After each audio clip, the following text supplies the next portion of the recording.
La France est plus que jamais dans le game de l'IA et mon prochain invité va nous le prouver. Il a entrepris avec son frère, il va nous en parler. Leur constat est très simple, l'IA générative ne profite pas encore au plus grand nombre de salariés malgré ses capacités extraordinaires. Alors pour certains, ils sont la révélation tech de l'année. Il a que 25 ans. Restez avec moi parce que je pense que cet épisode va décoiffer. À tout de suite. Feuille blanche.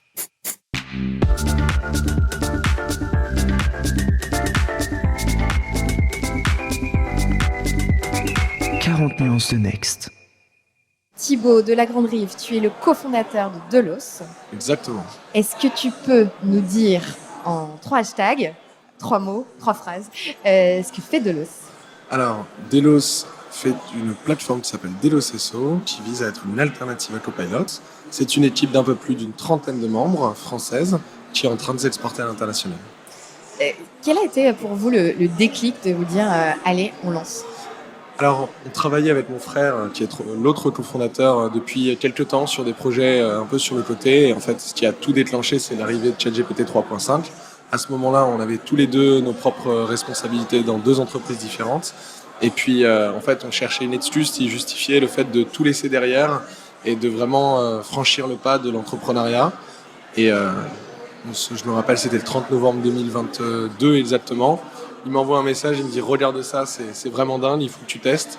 Je regarde, je vois pas trop la finalité tout de suite, mais il y a une sorte d'émerveillement de découvrir quelque chose qui relève avant de la science-fiction et qui vient de se concrétiser sous mes yeux. Et là, je lui dis « Écoute, qu'est-ce que tu veux faire de ça ?» Il me dit « J'en ai aucune idée, mais on va le faire maintenant. Et si tu viens pas maintenant, je le ferai avec quelqu'un d'autre. » Et là, tu t'es dit waouh, la pression qui me met. Exactement, mais ça, c'est les ingénieurs, ils y vont direct. Delos, vous évitez aussi qu'il y ait 15 milliards d'onglets ouverts sur un ordinateur. Votre ambition, c'est de killer Google, hein. Alors, en fait, aujourd'hui, pourquoi est-ce que tu as 15 onglets sur ton navigateur ? C'est parce que ce qu'ont fait Microsoft et Google pour le moment, c'est des add-ons d'IA générative sur le côté. Or, aujourd'hui, tout le monde utilise du coup NotebookLM, Fireflies, Perplexity et tant d'autres. Parce qu'en fait, ces interfaces sont pensées par et pour l'IA générative, avec des interfaces propres sur des problématiques nouvelles. Et donc, du coup, les gens les comprennent mieux. Nous, on s'est dit, il ne faut pas que l'IA générative soit quelque chose sur le côté, il faut que ce soit quelque chose de central. Donc, il va falloir recréer tout un espace de travail, rien que ça. Mais comme l'IA générative permet de produire du code et du coup des logiciels à peu près 10 fois plus vite qu'hier, je pense qu'on a tous vu des démonstrations de Cursor, de Lovable, juste de ChatGPT qui arrive à produire du code. Et ben, on s'est dit, on peut, avec une petite équipe, aller beaucoup plus loin et beaucoup plus vite. Et comme on n'a pas l'héritage de quelque chose qui existait d'avant, on va pouvoir reconstruire quelque chose à partir de rien. Et ça, selon nous, ça va être la clé du succès de l'adoption de l'IA générative.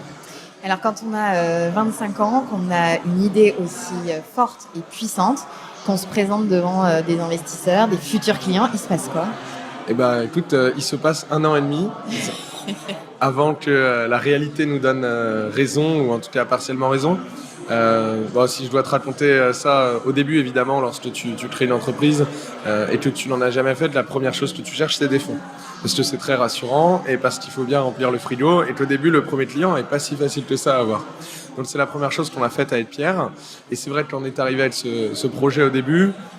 Alors, ils n'ont pas ri directement, mais en tout cas, c'était bon, les gars, vous êtes gentils, mais vous avez 22 et 24 ans là, donc on est OK pour le fait que vous vouliez concurrencer Google, mais montrez-nous un peu qu'il y a une traction de marché.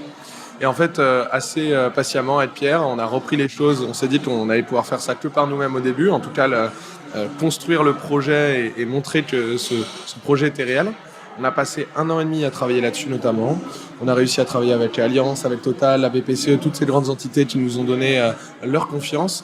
Et on est revenu du coup 1 an et demi plus tard avec 200 entreprises qui avaient shifté totalement chez nous, avec ces enjeux géopolitiques qui sont vraiment importants en ce moment. Et là, à ce moment-là, la discussion était tout autre.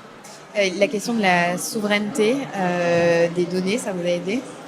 Alors, je pense que le timing était bon dans le sens où c'est vraiment arrivé là en janvier et c'était le moment où on avait recommencé à rechercher les investisseurs, mais on a vraiment essayé de pas mettre tout notre business model sur la sécurité parce que de toute façon, tout ça est éphémère. Nous, on croit profondément qu'à la fin de l'histoire, les gens utilisent le meilleur logiciel. C'est tout. Alors, les enjeux géopolitiques peuvent nous permettre de propulser notre nom à un moment pour que les gens nous voient et nous testent plus, mais on essaye vraiment de faire en sorte que cette plateforme, cette entreprise soit basée sur une puissance technologique plutôt que sur une souveraineté. Je le disais en intro, tu as entrepris avec ton frère. Vous êtes jeunes tous les deux. C'était une évidence, cette association? Alors, c'est jamais évident de commencer quelque chose avec la famille, avec son conjoint, son cousin, etc. Parce qu'en fait, ça veut dire qu'on mêle deux univers complètement différents.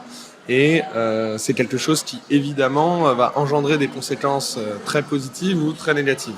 Donc, on a pris le temps d'y réfléchir, de discuter avec Pierre, de savoir si c'était une bonne idée. Alors, on se connaissait depuis un petit bout de temps.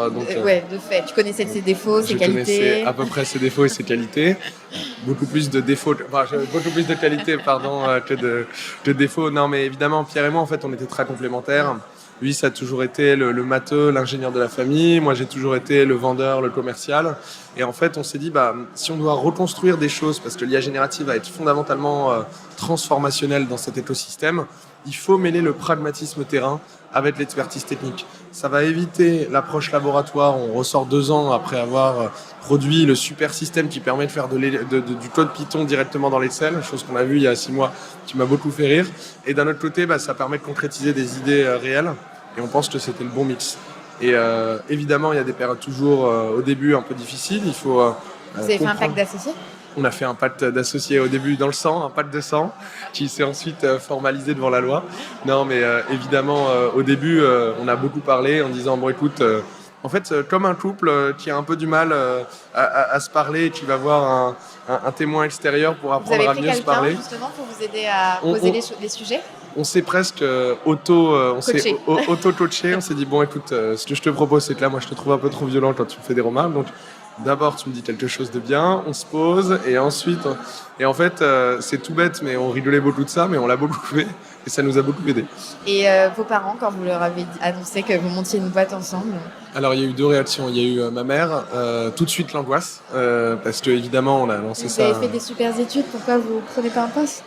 Exactement, la vie était quand même facile et tracée, et maman aussi avait très peur de mais s'ils se disputent et qu'ils ne se parlent plus jamais, ce qui me paraissait naturel comme inquiétude. Et mon père était plus prudent, il était plus sur la distance en disant montrez-nous ce que vous avez dans le ventre et on verra. Et on vous suit quoi qu'il. Exactement. Et c'est surtout ça, ils nous ont aidés. Au début, ils nous ont logés puisqu'on n'avait pas de revenus, donc il fallait bien dormir quelque part.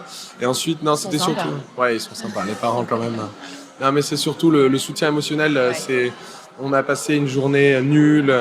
On a passé 7 heures à essayer de trouver un nouveau client. On ne sait pas ce qu'on fait. Il y a toujours beaucoup de remises en question au début. Puis on rentre et puis là il y a papa et maman qui nous expliquent que c'est génial ce qu'on fait. Ça aide. Quand on est jeune, on a la fougue et on peut avoir la spontanéité d'aller taper à des portes où d'autres vont peut-être hésiter 15 fois avant d'y aller. Ouais. Est-ce que tes parents, tu me disais, n'étaient pas entrepreneurs, c'est même pas forcément, sont pas entrepreneurs. Est-ce que tu as eu des modèles? Est-ce que tu t'es fait accompagner dans cette transition vers l'entrepreneuriat? Alors, très peu, même pas du tout, parce qu'on connaissait personne, en fait, même dans notre famille, notre écosystème qui faisait ça. Ouais. C'était vraiment tout nouveau. C'est la première fois qu'on me pose cette question, je la trouve très intéressante. Non, en fait, c'était vraiment une idée, je pense que c'est assez générationnel aussi. On voit que dans ces écoles de commerce, ces écoles d'ingénieurs, on nous incite un peu de plus en plus à essayer de créer, d'imaginer, etc. Mais maintenant, en termes de mentorat, on a été accompagné par très peu de monde. Nos derniers investisseurs, toi Nivici, là, moi j'ai Julien Coudorniou qui est maintenant dans notre board, qui est quelqu'un qui a un parcours assez admirable sur ce que je suis en train de découvrir en sales. Donc là, forcément, il y a des choses à apprendre. Mais sur la création, c'était test and learn. Si ça marche pas, rebondis. Et puis si ça marche, vas-y, fonce. Et je pense qu'en fait, ce que j'ai appris depuis 1 an et demi, c'est qu'à la fin de l'histoire, si on travaille plus dur que les autres, qu'on veille plus tard et qu'on a vraiment une volonté, qu'on croit en son projet, en fait, les erreurs, on va les faire comme tout le monde, mais à tel point et à telle vitesse on est capable de recorriger le tir, ça, c'est vraiment important. Est-ce que vous avez testé...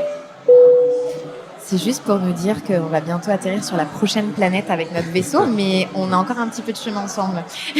Super. J'ai cru qu'on était passé dans un aéroport. Dans un aéroport, c'est ça, c'est la podcast station de Feuille Blanche. Et du coup, ça m'a perturbé dans mon idée. Non, ça y est. Est-ce que vous avez pu tester avec vos potes étudiants ou qui sont aussi aujourd'hui en poste votre solution? Et est-ce qu'ils ont fait partie des bêta-testeurs? Alors moi, j'ai l'avantage d'avoir des copains qui sont les plus gros consommateurs de la plateforme. Là-dessus, j'ai les plus gros ambassadeurs. Exactement. Tu leur fais un prix du coup. J'ai pas encore l'audace de les faire payer, mais ils me remboursent en verre le soir. Non, j'ai un très bon copain qui travaille en finance chez Rothschild, qui a été tout de suite très très concerné en fait par le cas d'usage de la lecture de documents, par le système de sourcing et notamment par le fait que il y avait eu du copilot qui n'était pas encore vraiment concluant, et il m'a fait en fait les notes de tout ce qui lui manquait. Ça nous a beaucoup aidé en fait pour designer et forger un peu l'aspect différenciation. Et là aujourd'hui, c'est un de mes meilleurs ambassadeurs. Il en parle. Il n'y a plus un dîner de copains où Delos maintenant n'est plus prononcé. Ils n'ont même pas besoin des sweatshirts marqués Delos. Ils l'ont. On va peut-être leur offrir en fait. Faudrait peut-être qu'on en fasse. Qu'est-ce que toi, tu as à dire au monde de la tech aujourd'hui? Le monde de la tech. Je pense que s'il y avait un message que j'aimerais délivrer, c'est aujourd'hui on est capable de faire des POC, donc des proof of concept, des démonstrateurs, maintenant extrêmement rapidement. Je pense qu'avant ça pouvait prendre jusqu'à 3 à 4 mois, le temps de bien cerner l'idée. Et je pèse mes mots, aujourd'hui ça peut prendre 3 à 4 heures. Si on regarde le logiciel comme Cursor, Lovable, etc., le code est ultra démocratisé et ça va à une vitesse folle. Donc ça veut dire qu'on est capable d'avoir la substantifique moelle de ce qu'on veut au début tester pour voir s'il y a une résonance métier, client, etc. Donc en fait, on n'a pas le droit de ne pas essayer. C'est tellement facile maintenant, c'est tellement facile de concrétiser une idée. Après, évidemment, il faut stabiliser le produit, il faut construire tout ce qu'il y a autour, il faut aller le distribuer, etc. Mais en tout cas, pour sonder le besoin aujourd'hui, c'est plus facile que jamais. Donc je n'incite qu'à une chose, allez-y créer. On a vraiment l'impression de vivre une autre vie. C'est une vie qui est très responsabilisée, qui est très mouvementée en termes d'émotions, mais qui apporte une liberté intellectuelle que je trouve, moi, incroyable. Tout à l'heure, à ta place, j'avais une entrepreneure qui développe une plateforme de décarbonation pour les instituts financiers, en partant du principe en fait que c'est déjà avec les financiers qu'il va falloir gérer ce sujet de la décarbonation. Et elle me disait, dans le développement de notre plateforme, on a été aussi vigilant dans les technos qu'on a utilisés, dans les choix qu'on a fait, d'être dans une consommation raisonnée et raisonnable. Oui. Vous êtes sur cette ligne-là ? Alors, en fait, ce que je partageais la dernière fois lors de notre témoignage à Place Vendôme, lorsqu'on présentait nos nouvelles technologies, c'est qu'en fait, nous, on a développé un système qui s'appelle l'orchestration de modèles. Et en fait, c'est exactement la même idée en principe, c'est qu'il faut utiliser les bons modèles pour les bonnes tâches. Si on prend un GPT 4.5, un Claude 3.7 Sonnet, ça, c'est des modèles qui sont extrêmement lourds et qui ne sont pas forcément pertinents à utiliser pour toutes les tâches. Si je prends le cas d'usage de la traduction, il n'y a presque aucune différence entre un 3.5, un tout petit modèle de Mistral, un Mistral Small, et le dernier super gros modèle de Google ou d'OpenAI. Pourtant, la différence de prix et de consommation est à peu près de 100. Donc, si on repère à peu près tous les grands cas d'usage sur le marché et qu'on a fait une super architecture qui, en fonction de la question, va chercher le meilleur modèle, chercher le meilleur modèle, c'est pas toujours chercher la meilleure réponse, c'est chercher la meilleure réponse avec le coût moindre. Ce qui fait qu'en moyenne, on a des coûts d'inférence divisés par 7 voire par 10 en termes de conso sur la plateforme comparé du coup à un OpenAI. Ça, c'est un super argument. Ça, c'est un bon argument. Et du coup, c'est pratique pour tout le monde parce que ça permet de faire des tâches beaucoup plus complexes et ça permet du coup de mesurer les coûts. Tu parlais tout à l'heure de la prolifération des onglets. Ça permet aussi de tout rassembler dans une seule et même interface. Donc, en fait, coût, consommation, qualité, c'est aussi ça, du coup, ce sur quoi on a travaillé pendant 1 an et demi. Bref, pensée de l'os. Exactement. Je te propose, Thibaut, avec une baguette magique, de te faire devenir, dans les prochaines minutes, le président de la République. Et je lance un jingle le temps de cette transformation.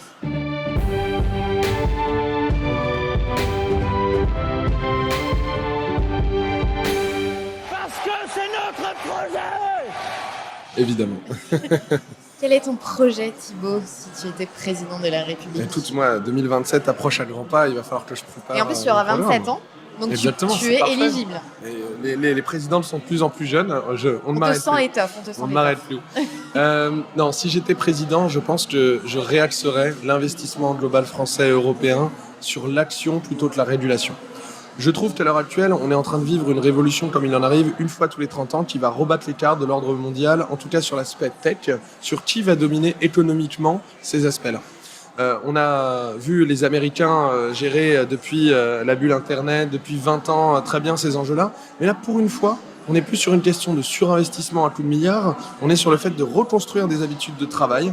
Et ça va faire primer l'ère de l'idée et non pas l'ère du surinvestissement. Un segment où la France et l'Europe ont largement leur mot à dire.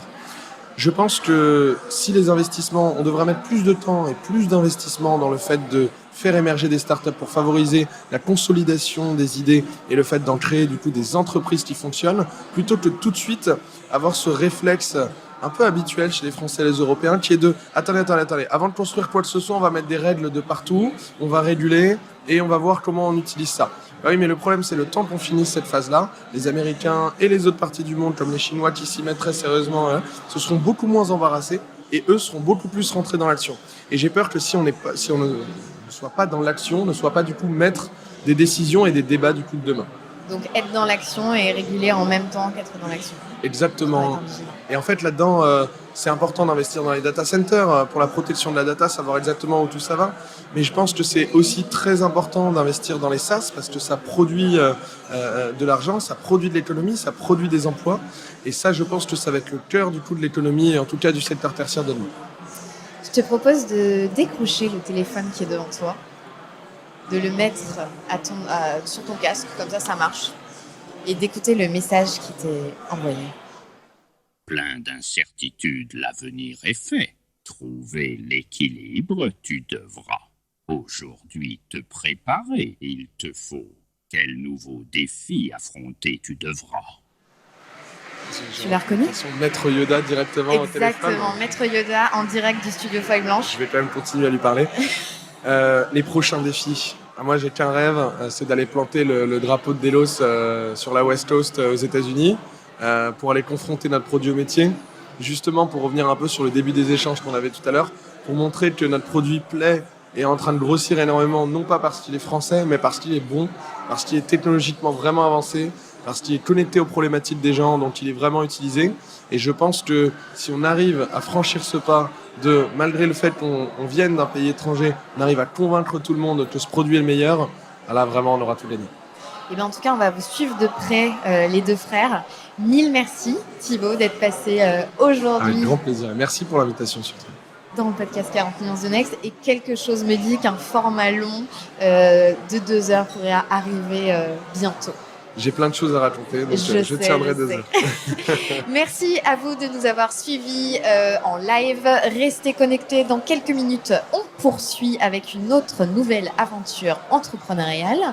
Et pour ceux qui sont en replay, continuez de nous écouter. Abonnez-vous à la chaîne YouTube, commentez, partagez pour faire découvrir au plus grand nombre ces super histoires d'entrepreneurs.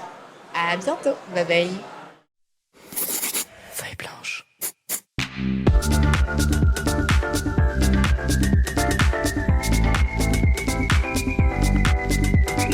40 nuances de Next.